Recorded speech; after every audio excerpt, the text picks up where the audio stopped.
TV కాకినాడలో మరో company board తిప్పేందుకు సిద్ధంగా ఉంది. ప్రస్తుతం ఏదైతే జెన్సిస్ కంపెనీ ఉందో పుట్టగొడుగుల్లా పుట్టుకొస్తున్న ఈ ప్రైవేట్ కంపెనీలు జనాల్ని నిండా ముంచేస్తున్నాయి అనడానికి ఇదే నిదర్శనం అని చెప్పుకోవాలి. అధిక వడ్డీలు ఆశ చూపి నెలకు 15,000 ఇస్తామంటూ ₹1,00,000కి చాలా మంది చేత ఇక్కడ ఇన్వెస్ట్ చేయించిన పరిస్థితి అయితే ఉంది. అయితే ప్రస్తుతం ఈ జెన్సిస్ కంపెనీ వద్ద ఎవరైతే ఇన్వెస్ట్ చేశారో ఆ ఇన్వెస్టర్స్ అందరూ కూడా ఆందోళన వ్యక్తం చేస్తున్నారు. దాదాపు లక్షల్లో కోట్లలో కూడా ఇందులో ఇన్వెస్ట్ చేసిన వాళ్ళు ఉన్నారు. ఎవరికి కూడా వీళ్ళు చెప్పినట్లుగా నెల నెల ఏదైతే లక్షకు 15,000 రూపాయలు ఇస్తామంటూ చెప్పిన మాట అయితే గనక ఇక్కడ అబద్ధం అనేది తెలుస్తుంది. వీళ్ళెవ్వరికీ కూడా వీళ్ళు ఇన్వెస్ట్ చేసిన దానికి వడ్డీ కాదు కదా, అసలు కూడా రాని పరిస్థితి ఉంది. చాలా మంది ఇక్కడికి వచ్చి ప్రస్తుతం ఆందోళన అయితే చేస్తూ ఉన్నారు. లక్షల్లోనే కాదు కోట్లలో ఇక్కడ ఇన్వెస్ట్ చేసిన వాళ్ళు ఉన్నారు. చిన్న చిన్నగా వ్యాపారాలు చేసుకుంటూ కూడబెట్టిన డబ్బు కూడా ఇక్కడే ఇన్వెస్ట్ చేశామంటూ కూడా ఆవేదన వ్యక్తం చేస్తున్నారు. మనతో పాటు కొంతమంది బాధితులు ఉన్నారమ్మా, అసలు ఏం జరిగింది, మీరు ఎంత ఇన్వెస్ట్ చేశారు, వీళ్ళు అసలు ఏం చెప్పారు? మేము యాక్చువల్గా 6 lakhs ఇన్వెస్ట్ చేసామండి. జనవరిలో చేసాం. వీళ్ళు ఏమన్నారంటే మాకు టైం టు టైం పేమెంట్స్ ఇచ్చేసేవారు. జనవరి ఫిబ్రవరిలో బాగానే ఇచ్చారు, మార్చి ఇచ్చారు. కానీ ఏప్రిల్ నుంచి సడన్గా అమౌంట్స్ మార్చేసి ఆగస్ట్కి అమౌంట్ ఇస్తాము అంటున్నారు. అదేంటి అంటే బెట్టింగ్ వల్ల మాకు అమౌంట్ ఇవ్వడం కుదరట్లేదండి అని చెప్పారు. తర్వాత ఏం చేశారంటే మిగతా నేను ఏదో సమ్ ఇష్యూ జరిగిందని చెప్పేసి నిన్న కొంతమంది వచ్చి గొడవ పడ్డారంట. అలాగే ఈరోజు పే చేస్తాను అని అన్నారు. సరే ఈరోజు అమౌంట్ పే చేస్తాను అన్నారు కదా అని అడుగుదామని వచ్చాం. ఇవేమంటుందంటే మీకు నచ్చింది చేసుకోండి, మేమేమి అమౌంట్ ఇవ్వము అని చెప్తున్నారు. తర్వాత ఈ కొండబాబు గారి తాలూకు ఎమ్మెల్యే కొండబాబు గారి తాలూకు కొంతమంది వచ్చారు. వాళ్ళు వచ్చి కట్అవుట్ శ్రీను అని చెప్పేసి మొత్తం 8 మంది వచ్చారు. వచ్చి వీడియోస్ తీస్తుంటే అసలు మీరెవరు తీయడానికి దేనికోసం తీస్తున్నారు, మీకు సంబంధం ఏంటి అని అసలు ఆయన్ని మేము అడిగితే వీళ్ళు అంటారు స్టాఫ్ అతన్ని మేమే పిలిపించాము, మా వైపు నుంచే పిలిపించాము మేము అని చెప్పేసి అన్నారు. అడిగితే మేము కట్అవుట్ శ్రీను అన్నారు, మీ సంగతి మేము చూస్తాం, మాకు తెలిసి ఏం చేయాలో, వీడియోలు అయితే తీయడానికి లేదని చెప్పేసి అన్నారు. మొత్తం 8 మంది వచ్చారు. తర్వాత మాకు కొంచెం భయం వేసి మేము ఫర్దర్గా యాక్షన్ తీసుకుందామని దాని మీద మీడియాని సంప్రదించాం. ఈ లోప మీడియా వస్తున్నారని తెలిసి కట్అవుట్ శ్రీను గారు వెళ్ళిపోయారు. మీరు కూడా ఇందులో ఇన్వెస్ట్ చేశారు కదా, ఎంత ఇన్వెస్ట్ చేశారు, అసలు మీకు దీన్ని ఎవరు రిఫర్ చేశారు? మేడం నాకు సంబంధం ఇందులో కంపెనీలో ఉన్న వాళ్ళే నాకు రిఫర్ చేశారండి. సో ఫస్ట్ 5 years నుంచి కొంచెం బాగానే ఉంది కదా అని చెప్పేసి నేను ఇన్వెస్ట్ చేయడం జరిగిందండి. బట్ నేను ఇన్వెస్ట్ చేసిన తర్వాత నాకు నెక్స్ట్ మంత్ 9 days పేమెంట్ ఇచ్చారు మేడం. తర్వాత నుంచి నాకు ఈవెన్ సింగిల్ రూపీ నాకు ఏం అమౌంట్ ఇంకా క్రెడిట్ అవ్వలేదు మేడం. సో నేను ఆల్రెడీ ఆఫీస్కి వచ్చేసి చాలాసార్లు తిరిగాను. రేపు పడతాయి, ఎల్లుండి పడతాయి, 5 daysలో పడతాయి, నెక్స్ట్ వీక్ పడతాయి అని చెప్పేసి చాలాసార్లు చెప్పి చూసారండి. నాకు ఇన్ఫర్మేషన్ వచ్చిందండి, నైట్ ఏదో ప్లాన్ చేస్తున్నారు కంపెనీ తీసేయడానికి అని చెప్పి వచ్చింది మేడం. సో నేను ఇన్వెస్ట్ చేసాను భయపడి వెంటనే పరిగెట్టుకు వచ్చేటప్పటికి ఇన్వెస్టర్స్ అందరూ కూడా ఇక్కడికి వచ్చారు మేడం. అడుగుతుంటే కూడా ఇప్పుడు 2వ తారీఖున మోజేష్ గారు వస్తారు, వచ్చి లీగల్ అడ్వైజర్ ద్వారా మీరు సెటిల్మెంట్ చేస్తాము అని చెప్పి అన్నారు మేడం. చూడాలి మేడం, మాకు వస్తాయని నమ్మకం లేదు. అసలు మీరు ఇక్కడ ఇన్వెస్ట్ చేసి నేను February 19th ఇన్వెస్ట్ చేశాను మేడం. ఇప్పటి వరకు కూడా వాళ్ళు ఏదైతే చెప్పారో లక్షకు 15,000 రూపాయలు వేస్తామని చెప్పి అది అసలు కనీసం కొన్ని రోజులైనా మీకు అందేదా? లేదు మేడం, నాకు February 19th ఎగ్జాక్ట్గా నేను ఇన్వెస్ట్ చేయడం జరిగిందండి. నాకు ఒక ఫామ్లో ఇన్వెస్ట్ చేసినట్టుగా ఒక స్లిప్ ఇచ్చారండి, అంతే మేడం.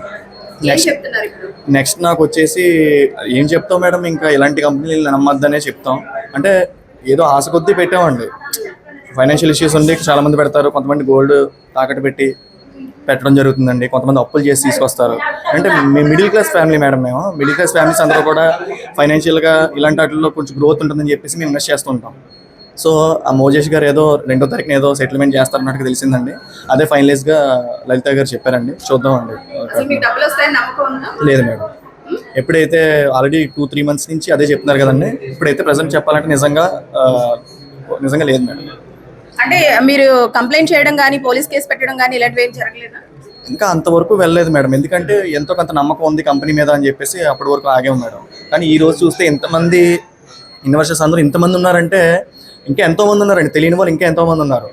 సో ఈరోజు చూసేటప్పటికి నాకు హోప్ లేదండి మేడం. ఏం చేస్తుంటారండి మీరు?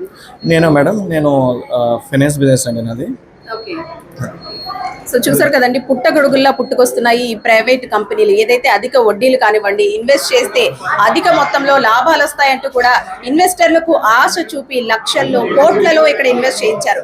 చిన్న చితగా వ్యాపారాలు చేసుకుంటూ లక్షల్లో ఇక్కడ సేవ్ చేసుకున్న మనీ అంతా కూడా తీసుకొచ్చి ఇక్కడే పెట్టారు. కేవలం లక్షకు నెలకి 15,000 రూపాయల ఆదాయం వస్తుంది అనగానే అందరూ కూడా ఆశపడి ఇక్కడ ఇన్వెస్ట్ చేశామంటూ కూడా చెబుతూ ఉన్నారు. అయితే గత 3-4 నెలల నుంచి కూడా ఎలాంటి రెస్పాన్స్ రెస్పాన్స్ లేదు. వచ్చి ఇక్కడికి అడిగినా సరే మీ దిక్కున్న చోట చెప్పుకోండి, డబ్బులు ఇచ్చే పరిస్థితి లేదు, లాయర్ సెటిల్ చేస్తారు, వాళ్ళు సెటిల్ చేస్తారు అంటూ చెప్తున్నారే కానీ వాళ్ళకి ఎటువంటి రెస్పాన్సిబిలిటీ కూడా ఇక్కడ కనిపించట్లేదని మాత్రం అయితే మనకు తెలుస్తా ఉంది. ఎవరైతే ఇన్వెస్ట్ చేశారో వాళ్ళందరూ కూడా ఈ రోజు ఉదయం నుంచి కూడా ఇక్కడ ఈ కంపెనీ ముందు ఆందోళన చేస్తున్న పరిస్థితి ఉంది. తాము కట్టిన డబ్బులు కనీసం వడ్డీ లేకపోయినా పర్వాలేదు, మేము ఏదైతే ఇన్వెస్ట్ చేశామో ఆ డబ్బులు మాకు తిరిగి ఇప్పించండి అంటూ కూడా ఇక్కడ ధర్నా చేస్తున్న పరిస్థితి అయితే కనిపిస్తుంది. సరే ఏంటి, దాదాపు 3,000 మంది బాధితులు ఉన్నాము, లక్షల్లో కోట్లలో పెట్టాము, ఇక్కడ ఇన్వెస్ట్ చేశాము అంటున్నారు, అధిక వడ్డీ లాస్ట్ చూపి వీళ్ళు ఇన్వెస్ట్ చేయించుకున్నారు అంటున్నారు. ఏంటి సార్ ప్రస్తుతం ఇక్కడ పరిస్థితి? ఇంక ప్రజెంట్ 112 కాల్ వచ్చిందండి. బాధితులందరూ ఇక్కడ గొడవ పెడతారని కంప్లైంట్ వచ్చింది, వెరిఫై చేస్తాము. దీనికి డైరెక్ట్ అని చెప్తున్నారు. ఇంట్రెస్ట్కి చాలా మంది ఇంట్రెస్ట్ హాస్పిటల్ పెట్టుబడి పెట్టారు, ఎంతమంది పెట్టారు, ఎంతమంది కలెక్ట్ చేశారు అనేది వాళ్ళు కంప్లైంట్ ఇస్తే తీసుకుని దాని మీద కేసు కట్టి ఫర్దర్గా మీకు ఇన్ఫార్మ్ చేస్తాం. ఫస్ట్ ప్రైమరీ ఎంక్వైరీకి వచ్చాం, జస్ట్ గొడవ దగ్గర వచ్చాము. ఇంక ప్రజెంట్ ఎవరు కంప్లైంట్ అవ్వలే. ఈ జెన్సెస్ కంపెనీ అని సిద్ధార్థ నగర్లో పెట్టారు. ఆ డైరెక్ట్లు అని చెప్తున్నారు. అసలు ఎంతమంది డైరెక్ట్లు అని వెరిఫై చేసిన తర్వాత మీకు తెలియజేస్తాం. సార్ అంటే ఇలాంటి అనాథరైజ్డ్ కంపెనీస్ చాలా ఉన్నాయి, వీటిని నమ్మి పబ్లిక్ మోసపోతూనే ఉన్నారు తరచూ కూడా, ఏం చెప్తారు సార్? పబ్లిక్ చాలా విషయాల్లో పబ్లిక్ అంతా చాలా కంపెనీలు ఆ విధంగా మోసపోయిన సంగతి పబ్లిక్ తెలిసి కూడా అధిక వడ్డీ హాస్పిటల్ పెట్టుబడి పెట్టారు. కంపెనీ మరి అది డైరెక్ట్గా తెలిస్తే అతను ఇస్తానని చెప్తున్నాడు. అతను ప్రజెంట్ ఏలూరులో ఉన్నాడంట, వచ్చిన తర్వాత మాట్లాడి సదరు విషయం మీకు తెలియజేస్తున్నాను. ప్రస్తుతం బాధితులకు ఎలాంటి భరోసా కల్పిస్తున్నారు సార్ మీరు? బాధితులందరికీ ఎంతెంత కట్టారో పోలీస్ స్టేషన్ వచ్చి రిపోర్ట్ ఇవ్వమని చెప్పాము. దాని మీద వచ్చిన రిపోర్ట్ మీద కేసు కట్టి ఇన్వెస్టిగేషన్ చేస్తాం.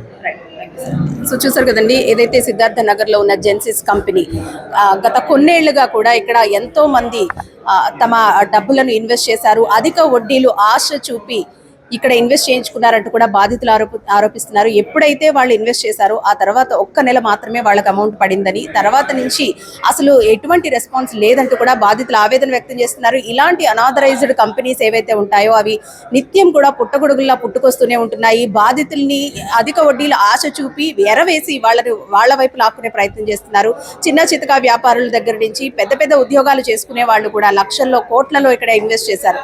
కానీ ఎవ్వరికీ కూడా వాళ్ళకి ఏదైతే నెలకి 15,000 రూపాయలు అంటే 1,00,000 రూపాయలు కడితే 15,000 రూపాయలు వడ్డీ వస్తుందంటూ కూడా చెప్పిన మాటలు ఒక్క నెల కూడా వీళ్ళు చూపించలేదంటూ కూడా ఆవేదన వ్యక్తం చేస్తున్నారు. బోర్డు తిప్పేసేందుకు ఈ కంపెనీ సిద్ధంగా ఉందని, ప్రస్తుతం అయితే కనుక బాధితులందరూ కూడా ఈ కంపెనీ వద్ద ఆందోళన చేస్తున్న పరిస్థితి. తమకు న్యాయం చేయాలని, రెక్కాడితే గాని డొక్కాడని కుటుంబాలన్నీ కూడా రూపాయి కూడబెట్టుకొని ఇందులో ఇన్వెస్ట్ చేశామంటూ కూడా ఆవేదన అయితే వ్యక్తం చేస్తూ ఉన్నారు. మరి అధికారులు కూడా ఏ విధమైన న్యాయం చేస్తారు? ముఖ్యంగా ఇలాంటి అనాథరైజ్డ్ కంపెనీస్ ఎక్కడ పడితే అక్కడ పుట్టుకొస్తూనే ఉన్నాయి. బాధితులు ఎంతో మంది సామాన్య మధ్యతరగతి ప్రజలు మోసపోతూనే ఉన్నారు. మరి మున్ముందు కూడా ఇలాంటి ఘటనలు జరగకుండా ఎటువంటి జాగ్రత్తలు తీసుకుంటారనేది కూడా వేచి చూద్దాం.